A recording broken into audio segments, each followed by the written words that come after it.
Burrito, ikaw rin, pwede kang magkaroon ng sarili mong version dito, feel ko eh. Pasok na tayo agad sa game number 5. Bigay na natin to kay Rockhard at Burrito. Hindi, si Burrito, OG yan. Oo. Walang version. Happy birthday, MLBB. Happy birthday, MLBB. Ito yung nakakainis eh. Yung Panginis. pero may bago ngayon nakakainis yung Ano? kay Leorio, yung kay Leorio. Ang tinis kasi nung Hindi ko na alam kung ano. pang-bad trip talaga eh, no? Yung mga the best sticker eh. Yun, pero ngayon yung ano yun? Yun na yun. Tapos yung happy birthday, MLBB.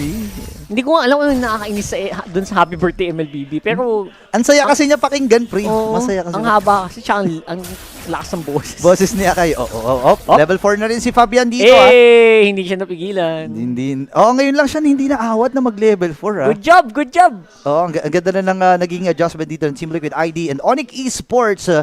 Nakikita din natin na bumabawi naman sila doon sa kabilang parte kasi si Kyrie patungo na doon at parang ang goal ata nila bigyan kagad itong si Aaron Shiki. And that's actually a really good plan, especially since hindi gaano komportable si Hiroshiki dito kasi wala pa siyang kasama first blood para kay Savero and syempre si Kyrie wala shadow kill. Grabe naman yun. Ang hirap ng pagkakataon para kay Aaron Shiki. Isipin mo, di ba, nakuhaan na siya ng mga hero. Hindi niya pa nalaro yung mga heroes na gusto niya mahawakan dito like Granger and yung Moskov o kaya yung Iritel. Tapos napatay ka agad siya. Early 2 minutes pa lang ng laban. Malayang pagong para sa Team Liquid ID naman ang naging kapalit. And okay lang yung, I guess may mga, pag team kayo, may trade kasi Tama. ika nga ng matatanda, you can't have it all. You can't have it. Tama. Tama naman. Pero pwede ring sabihin ng mga bata yon. Ano? Hindi, you can't have it all. Oh, lalo Sabi mo lalo kasi- sa ekonomiya ngayon. ay, Oo, nako. you can't have it all. Oo. Tama naman, tama naman. Pero may kanta ring, you had it all. Oh. Iba yatang franchise. Ibang franchise yun. Sorry. Oo, wait lang, easy ka lang. Oh, Ayan, easy lang. Ayan. Okay, so pa-level 6 na dito, itong si Fabian, and si Oo. Lutpi, at itong si Aran, may Ay! 1v bang nagaganap. Pero dito si Kyrie, In fairness, ito yung mga vulnerable moments for CC kasi wala ka pang brute force, wala ka pang war axe. I think ito yung opening na pwede nyong i-pressure pa si Aran, pero mamaya siya na yung pressure. So, might as well ngayon pa lang, subukan nyo na siyang palambutin. Oo. Parang bulalo. Oo, tama. Malambot ba yung bulalo? Pinapalambot yun ng matagal. Oo nga, buto kasi yun. Oo. Buto nga. Oo Maaga nga. pa lang dapat pinapalambot mo yan Tama, tama. para madali ng pagpiestahan. Tama. Yun. Importante yan. Ha? Sa mga nagluluto dyan, alam nyo na yan. Oh, wait. Dadalhin ni Kaboy dito si Widdy.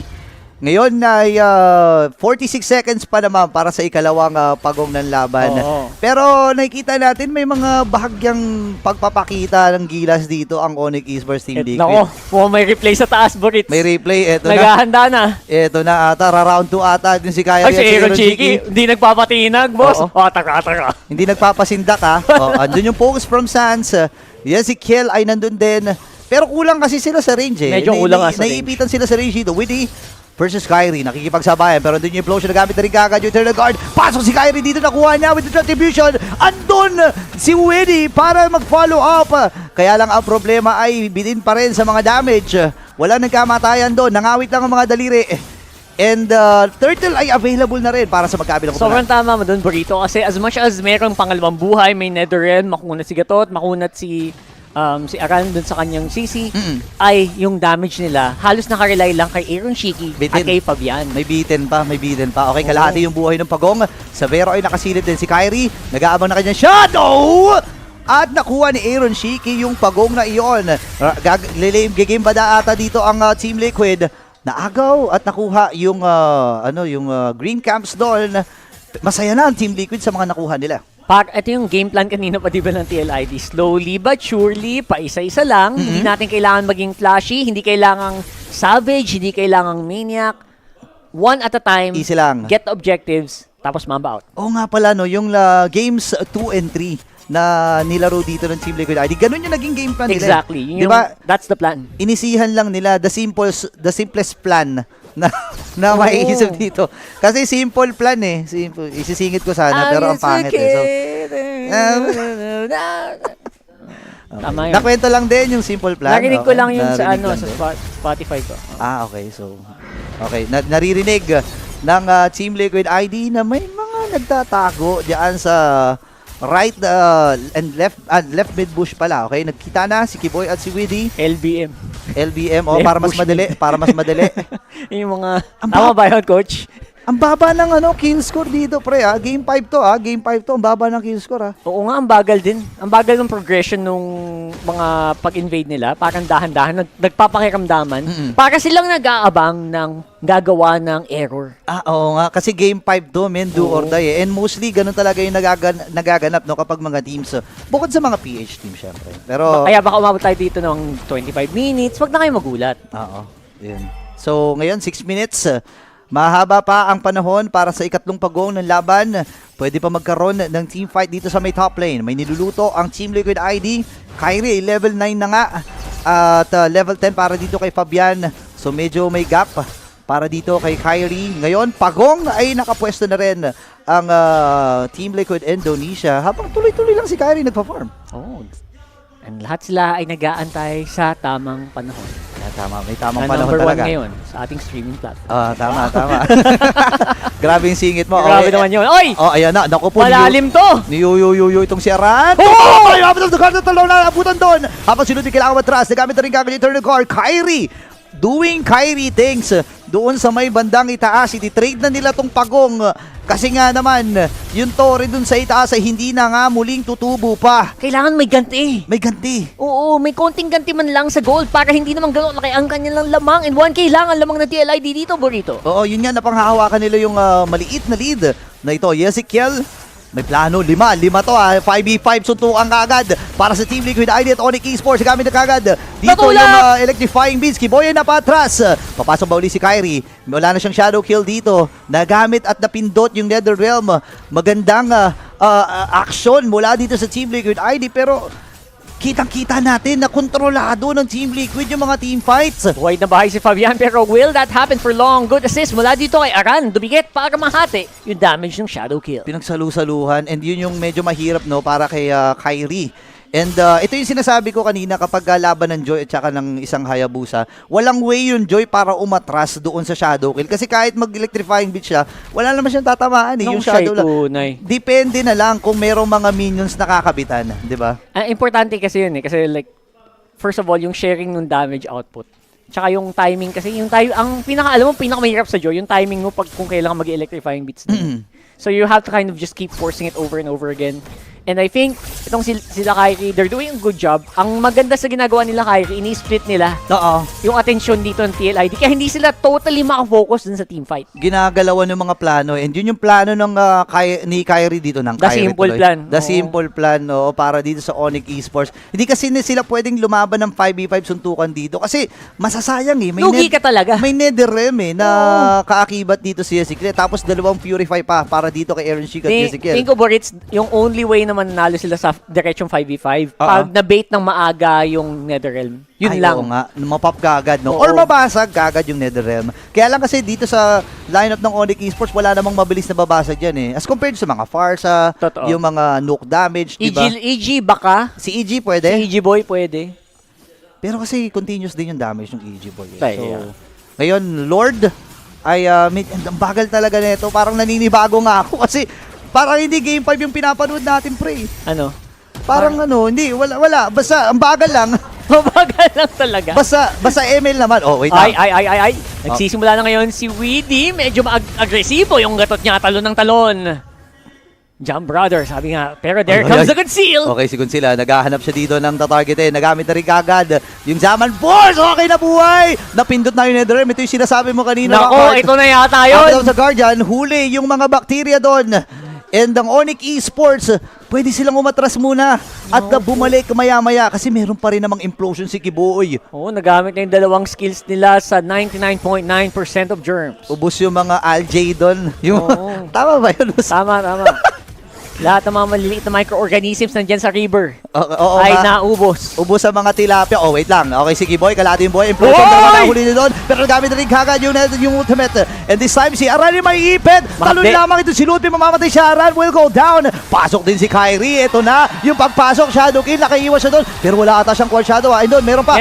Meron pa. Ngayon, pasok din ang Onyx Esports. Ezekiel at Aaron Sheik na lang natitira. Ay! Okay, buhay pa rin. Nasunog. Pag.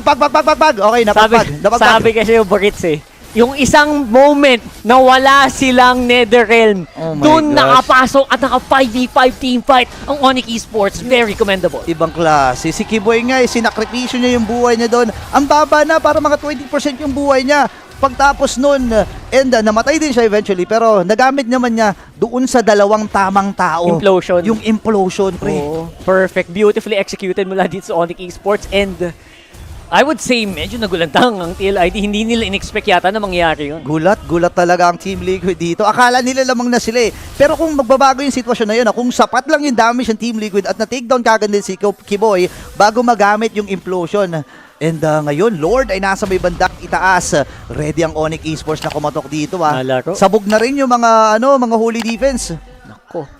Of course, yun sa taas. Pero sa gitna at sa baba, meron pa naman dalawang torre dito na naiiwan sa labas. Pero, I think, again, that's more gold na pwede lang mapunta sa Onyx Esports pag hindi nag-ingat itong TLID. So, kailangan nilang iwasan ito. Kailangan nilang, I think, piliin yung mga team fights na kanilang lalaruan. Kasi Piliin mo na maayos. nangyayari na yung sinasabi mo kanina, Rockhart eh. Binibait na lang yung Netherrealm. Sa atras. Aatras, tas tsaka sila lalaban kapag wala na. Kasi nung tagpo na yon, dalawang ultimate yung wala eh. Yung kay Oo. Gatot, yung kay Widdy, tsaka kay Ezekiel, di ba? So, sila talaga ay lumalaban sa tamang panahon. Sa tamang panahon. Sa tamang panahon lang. Tama. Okay, tamang panahon na rin na ano nang buo Ano dito. to? Okay. So, naka-malefic gun na rin. Pa-Wind Itong, of Nature yata Rose Gold. Rose Gold muna. Oo, Rose Inuna Gold ni, Nature ni muna. Bruno. Rose Gold Nature Aaron. muna. Maganda to added survivability yung shield. Diba? Okay. Tapos ang taas na rin naman ng range dyan eh with that malefic gun. Tapos at least physical penetration. So, kailangan may lang yung bawas na tunawin. to. May bawas Kailangan na yung sila. tunawin. Kailangan yung tumunaw dito. Kasi kunat na rin yung Lutpi. Totoo. Si Lutpi, I think, is becoming a problem na hindi natin masyadong napapansin. Pero, ang dami din yung nag-force ng mga skills mula dito sa TLID.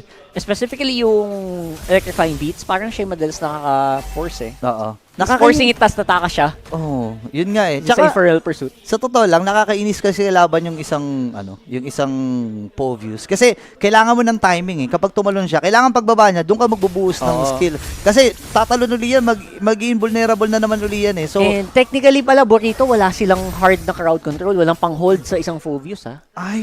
oo nga pala. Kasi yung taunt, halos saglitan lang yun Saglitan, eh. Tapos no? humahampas din yung Povius kapag nakataunt siya. Oh, wait lang. Tapak sila dito sa damo. Si Aran, ang napili nila doon. Pokes from Sans. Nararamdaman na rin.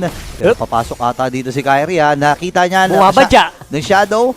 Okay, nagamit yung Avatar to Guardian. Nahuli din si Lutpi. Nice engage. Ang ganda ng mga knockouts mula kay Lutpi. Nagamit na rin kagad yung Revitalize. Nag-uubos lang sila dito ng skin. Shadow kill. Naku po. Umabot doon sa mga minions. Pasok si Sabero. Delikado ata yung kanyang posisyon dito. With the kill.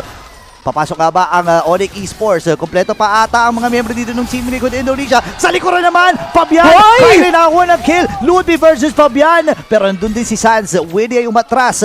Aran at apat na miyembro mula sa Team Liquid Indonesia ay buhay pa. Pero tatlo na lang para sa Onyx Esports. Tol, okay lang kasi nadali nila yung isa sa mga pinaka-importanting ways para hindi umabante yung TLID, which is si Aaron Si Chiki. Aaron.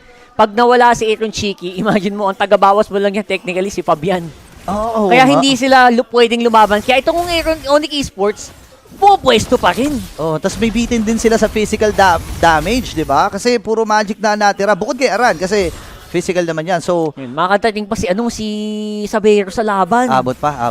Para silang nag-reset dun. Oo, abot. Hard reset actually no para sa kanila. And ang importante nila dito para sa Onyx Esports, kontrolin yung flow ng minions na pumabor sa kanila. Ito na nga yung ginagawa ni Sabero. Kiniklear niya ng mabilisan. And kailangan lang pumesto hawak ng Team Liquid yung Lord. Pero alam naman natin na hindi kaagad i-burst yan. Matik. Pero aware din sila yung Onyx Esports na kailangan tayo pumwesto. Hindi pwedeng ibigay itong Lord na to. Okay. So, dun sa baba, napilitan si Sabero na mag-clear. Si Kyrie nag-aabang na Skiboy, pagkakataon. Lutpi, tumapak ng Cyclone Eye. Kyrie, gagamitin na ba niya yung kanyang shadow kill? Nagamit na. Naku, nanakap si Kiboy. May implosion pa rin pero red. Kyrie red pa rin! mula kay Kyrie ang magtatagumpay. Nakakuha sila ng kill doon. Nagamit na rin kagad yung Revitals mula kay Widdy. Yung si Kill mamamatay. Pero mabilis na mabubuhay yan. Pero andun yung mga knowledge mula kay Aaron Chiki. Nakakuha din siya ng kill doon. 4v5 ang magiging laban. 4v3 rather ang magiging laban na ito. Nabuhay na muli si Ezekiel. Pero ang Lord ay mapupunta sa Onyx Esports. Sobrang lap trip. Bulilyaso na ang plano. Nanakap na si Kiboy nung Lord. Pero sa kanila pa rin napunta yung turtle! Ay! Shadow kill mula kay Kyrie! Nakadalawa siya doon. Kumpleto yung mga minions sa gitna. Dalawa yung catapult na kasama niya. Si Aaron Shiki nila kalatitira mag-isa. Fabian mabubuhay in a few. Pero ngayon, delikado na ata ang sitwasyon ng Team Liquid ID. At ang tutuloy sa Grand Finals.